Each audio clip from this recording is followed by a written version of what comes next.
Selamat pagi anak-anak. Apa kabar kalian hari ini? Ya, puji syukur karena kita semua dalam keadaan sehat. Itu semua karena kasih dan pemeliharaan Tuhan dalam kehidupan kita. Anak-anak, sekarang kita akan berdoa. Mari kita berdoa. Puji dan syukur kami naikkan kehadirat-Mu ya Allah yang Maha Kudus. Di dalam Yesus Kristus Tuhan kami bersyukur atas kebaikan Tuhan, pemeliharaan Tuhan yang luar biasa dalam hidup kami. Hari ini kami ada seperti sekarang ini karena anugerah-Mu. Tuhan Yesus, kami menyadari akan keterbatasan dan kekurangan kami. Karena itu ya Tuhan, biarlah Engkau memimpin kami dengan Roh Kudus di dalam kami melaksanakan proses pembelajaran pendidikan agama Kristen dan budi pekerti. Biarlah Tuhan pembelajaran kami hari ini berjalan dengan baik. Kami semakin memahami apa kehendak Tuhan dalam kehidupan kami melalui materi pembelajaran hari ini. Terima kasih Bapa, dari awal, pertengahan hingga berakhir kami serahkan ke dalam tangan pengasihan-Mu. Di dalam nama Yesus kami berdoa dan bersyukur. Amin. Anak-anak, ingatkah kalian bencana apa yang melanda daerah kita beberapa waktu yang telah lewat? Ya, benar. Banjir melanda daerah kita. Dan kita pun merasakan bagaimana banjir sudah merendam rumah-rumah penduduk termasuk rumah kita ya. Anak-anakku, ternyata banjir yang melanda daerah kita, beritanya juga masuk ke media massa, di mana beberapa berita menyiarkan tentang bencana banjir di Kabupaten Katingan. Nah, Ibu menampilkan beritanya dan nanti kalian boleh mengamatinya dengan seksama.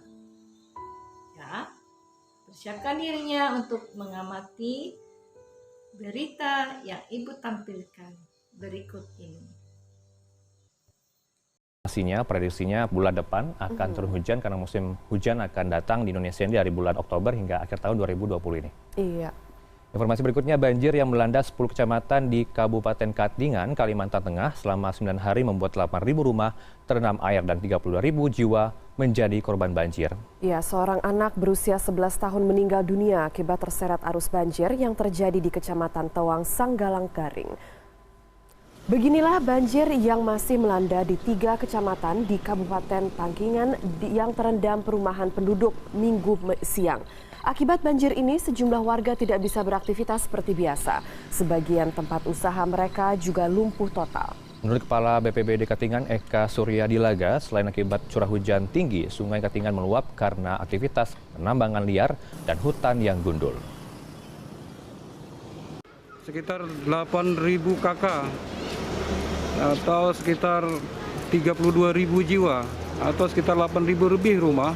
Korban jiwa ada 1 orang anak yang meninggal dunia akibat tersedot gorong-gorong, artinya air yang lewat dari gorong-gorong sehingga anak itu meninggal di. Anak-anak, mungkin ada kalian yang ingin bertanya terkait dengan berita yang ditampilkan tadi. Ibu persilakan. Kalau tidak ada, Ibu juga akan mengajukan pertanyaan. Bagaimana keadaan masyarakat ketika banjir melanda daerah kita? Ya benar, banyak kesulitan yang kita alami. Kita sulit beraktivitas seperti hari-hari biasanya. kita juga kesulitan untuk mendapatkan bahan pokok makanan karena akses jalan yang mengangkut bahan makanan terputus akibat banjir. Tanaman rusak, banyak tanaman yang mati akibat banjir, dan juga ada yang mengalami gangguan kesehatan. Anak-anakku, pada hari ini materi kita adalah menjaga dan melestarikan alam. Ibu ulangi, materi kita hari ini menjaga dan melestarikan alam. Adapun tujuan pembelajaran kita hari ini adalah yang pertama, setelah mengamati dan menggali informasi, peserta didik dapat meyakini bahwa pemeliharaan Allah dan keselamatan berlaku bagi seluruh ciptaan termasuk alam. Setelah mengamati dan menggali informasi, peserta didik bersikap peduli dan bertanggung jawab terhadap alam sekitar dalam kehidupan sehari-hari. Setelah mengamati dan menggali informasi, peserta didik mengemukakan contoh kerusakan alam karena perbuatan manusia dengan benar. Setelah membaca dan menggali informasi, peserta didik dapat menjelaskan dampak kerusakan alam dengan benar. Setelah membaca dan menggali informasi, peserta didik dapat menemukan nas Alkitab tentang tanggung jawab terhadap alam dengan tepat. Setelah berdiskusi dan menggali informasi, peserta didik dapat menjelaskan bentuk tanggung jawab manusia dalam menjaga dan melestarikan alam dengan benar. Dan setelah menggali dan membaca, peserta didik dapat membuat slogan ajakan untuk menjaga dan melestarikan alam dengan baik. Itulah tujuan pembelajaran kita hari ini. Dan untuk penilaian, pada proses pembelajaran hari ini ada 3 penilaian. Yang pertama, penilaian sikap. Yang kedua, penilaian pengetahuan. Dan yang ketiga, penilaian keterampilan. Anak-anak, Ibu mempunyai 2 gambar dan Ibu akan perlihatkan kepada kalian, dan silakan kalian mengamati kedua gambar tersebut dengan seksama.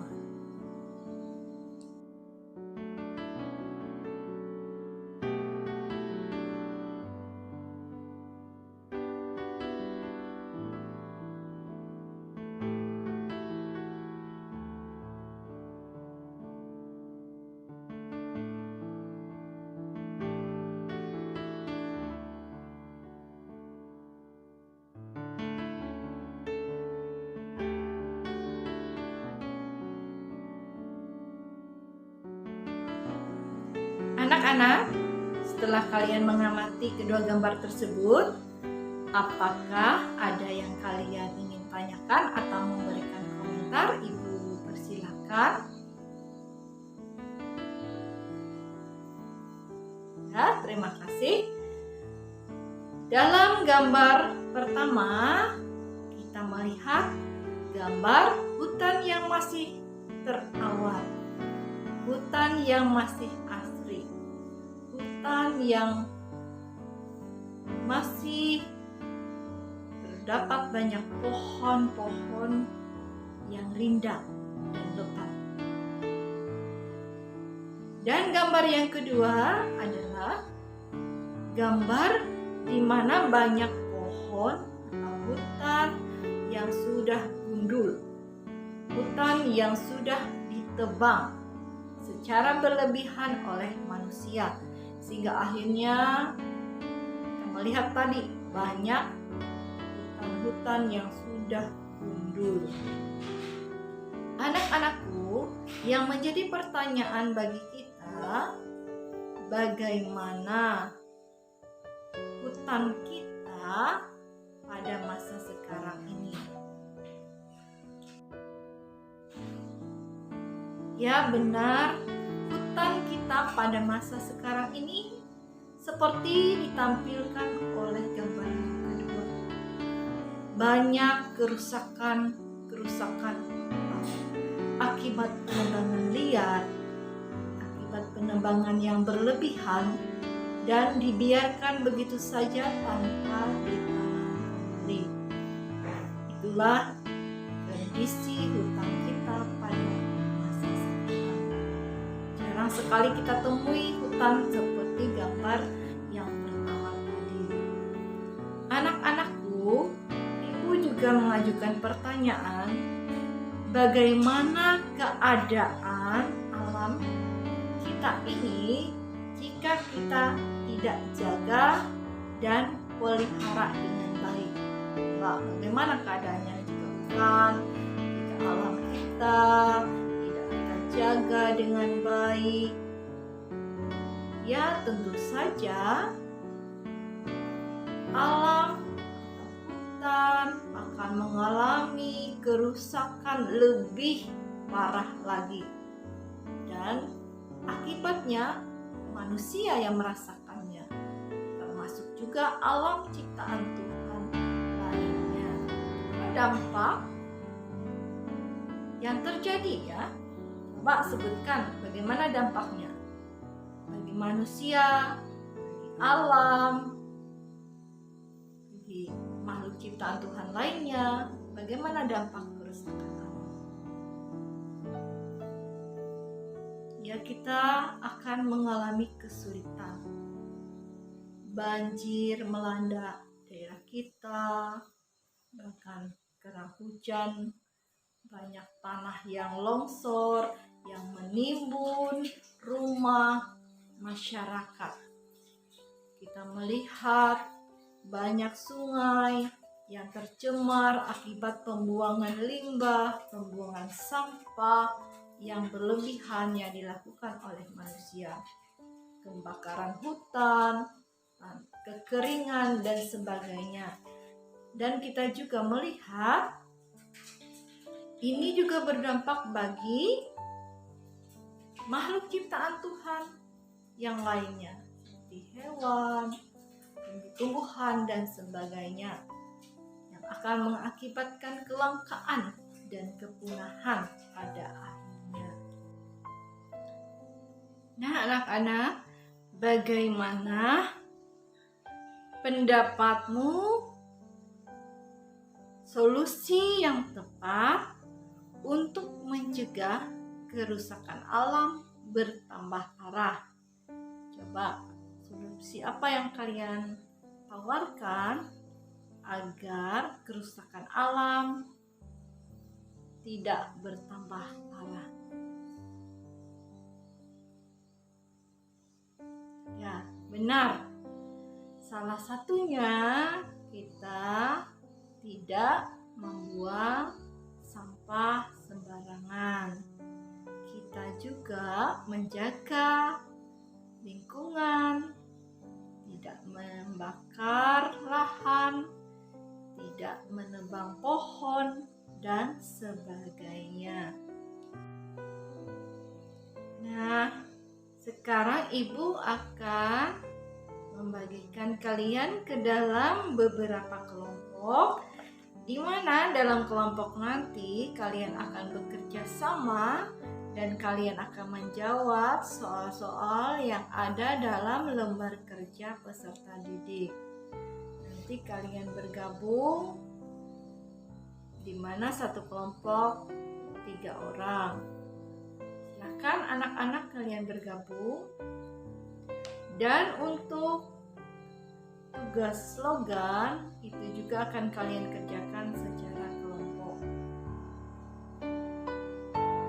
Ibu berikan waktu untuk kalian mengerjakan, dan nanti ketika waktunya sudah berakhir, nanti masing-masing kelompok akan menyampaikan hasil kerja kelompoknya. Anak-anak, kita sampai pada kesimpulan untuk pembelajaran kita hari ini. Kesimpulannya adalah bahwa Allah itu memelihara seluruh ciptaannya, dan pemeliharaan Allah itu tidak pernah berhenti. Dia tidak hanya memelihara, tapi juga menyelamatkan ciptaannya. Apakah bentuk jawaban, tanggapan kita, respon kita terhadap kasih dan pemeliharaan Tuhan? Itu tidak lain kita menjaga dan melestarikan alam. Apalagi banyak kerusakan alam dan dampaknya telah kita rasakan. Karena itu, kita dapat berpartisipasi sesuai dengan usia kita dan kemampuan kita. Menjaga kebersihan lingkungan, tidak membuang sampah sembarangan. Itu berarti kita sudah menunjukkan rasa syukur kita kepada Allah, Sang Pencipta dan Sang Pemelihara dalam kehidupan manusia, termasuk alam sekitar kita. Terima kasih karena pada hari ini kalian sudah mengikuti pembelajaran ini dengan sungguh-sungguh, dengan disiplin, bertanggung jawab, dan percaya diri. Dan Ibu berikan kesempatan bagi kalian untuk menuliskan refleksi hal-hal apa saja yang telah kalian pelajari selama proses pembelajaran hari ini, dan hal-hal apa saja yang akan kalian terapkan dalam kehidupan kalian sehari-hari. Ibu serahkan tugas ini ke kalian untuk kalian tulis di buku tulis kalian masing-masing. Kemudian sebagai bentuk evaluasi kita pada hari ini, Ibu akan membagikan soal ini penilaian pengetahuan dan penilaian sikap. Untuk penilaian keterampilan tadi sudah melalui gambar slogan tadi ya untuk keterampilannya. Dan kalau kalian sudah selesai mengerjakannya, bisa dikumpulkan dan hasilnya akan Ibu periksa dan Ibu bagikan. Anak-anakku, demikianlah pembelajaran kita hari ini, dan Ibu ingatkan agar kalian juga mempelajari materi kita untuk minggu berikutnya, yaitu tentang nilai-nilai Kristiani menjadi pegangan hidupku. Jadi kalian bisa pelajari di rumah. Dan untuk mengakhiri pembelajaran kita hari ini, Ibu ajak kita berdoa. Mari kita berdoa. Kami bersyukur dan berterima kasih Tuhan, pada hari ini kami boleh belajar materi menjaga dan memelihara alam. Karena itu ya Tuhan, tolonglah kami sebagai anak-anak-Mu, agar kami sebagai wujud syukur kami kepada Tuhan atas kasih dan pemeliharaan Tuhan, kami boleh menjaga dan memelihara alam ini. Terima kasih Tuhan, kami menyerahkan hidup dan kehidupan kami ke dalam tangan pengasihan-Mu. Di dalam nama Yesus kami berdoa, amin. Pembelajaran kita hari ini telah selesai. Sampai bertemu lagi pada pembelajaran berikutnya. Tuhan Yesus memberkati kita, dan Ibu ucapkan selamat pagi.